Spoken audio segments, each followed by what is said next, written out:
Dan slovenskega znakovnega jezika bo Slovenija obeleževala 14. novembra.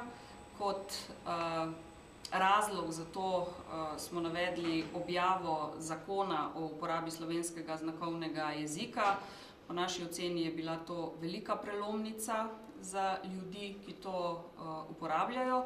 Dejstvo je, da države same določajo, govorimo v primerjavi z drugimi državami, same določajo dan in nam se je pač zdelo primerno zaradi zgodovine, da je to 14. november. Pobudnik za to, da tudi v Sloveniji posebej obeležimo dan znakovnega jezika, je bila Zveza gluhih in naglušnih in Združenje tolmačev. Pomembno se nam zdi, da bomo s tem dnem obeleževanja znakovnega jezika dali še posebno težo znakovnemu jeziku, da pokažemo, da tudi v slovenščini imajo ljudje pravico se pogovarjati v znakovnem jeziku, kar v preteklosti ni nujno bila vedno praksa.